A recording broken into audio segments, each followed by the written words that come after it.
She rotated the filter as it smouldered, then expired, the smell of singed hair reaching her. The cat's brains looked as though they were already drying out, the pink turning to grey, the blood congealing and settling. She gripped the cat's hind paws and held them together in her right hand, lifting the things up and away from her. A drooling slobber fell from the wound in the cat's head and dangled in a thin strand to the road.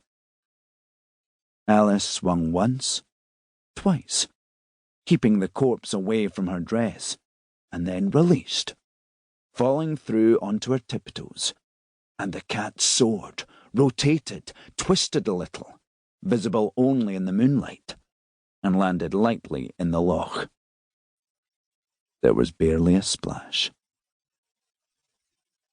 When Alice was wee, a neighbour's cat had jumped on her head and got its claws caught in her hair and pulled her crying to the ground. She had always hated cats. Alice stepped into her sandals and returned to the car. She turned the key and the interior light came on with the engine. On the passenger seat was her teacher planner, emblazoned on the front in gold font, Cullrothes Community School. Her breath tasted of smoke. Innes hated when she smoked, said he could taste it way back down in his throat. She rummaged in her bag until she found some mints, shifted into gear, and pulled back out into the road. Chapter 2.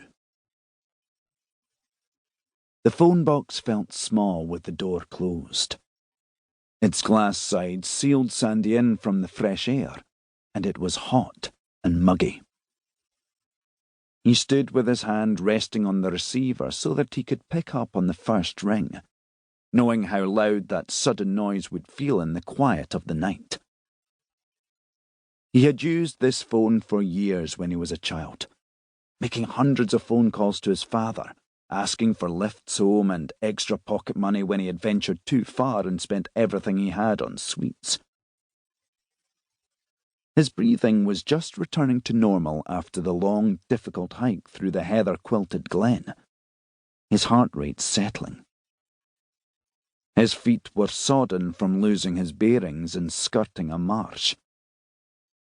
But driving or walking east along the A861 would raise suspicion at this time of night, long after the ferry's last timetabled crossing to the mainland, when the roads were almost entirely empty.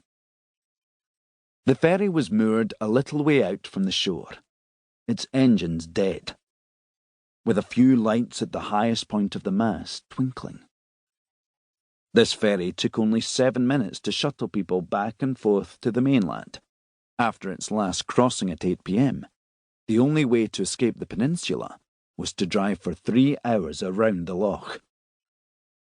The ferry took commuters to and tourists from the mainland, hikers and campers and caravanners, turning up in their thousands every summer to ruin the beauty of Sandy's childhood home. You felt comfort, knowing that nobody else was likely to turn up in the village once the ferry was finished for the night. A sense of isolation, too. The phone rang.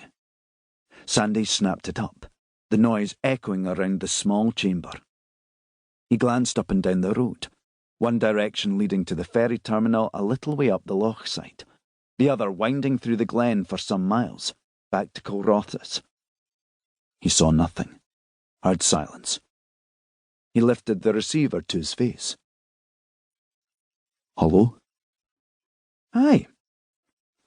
Thanks for calling. 8:30, just like your message asked. This is the number for the phone box at the ferry port, isn't it? Yes. Who am I talking to?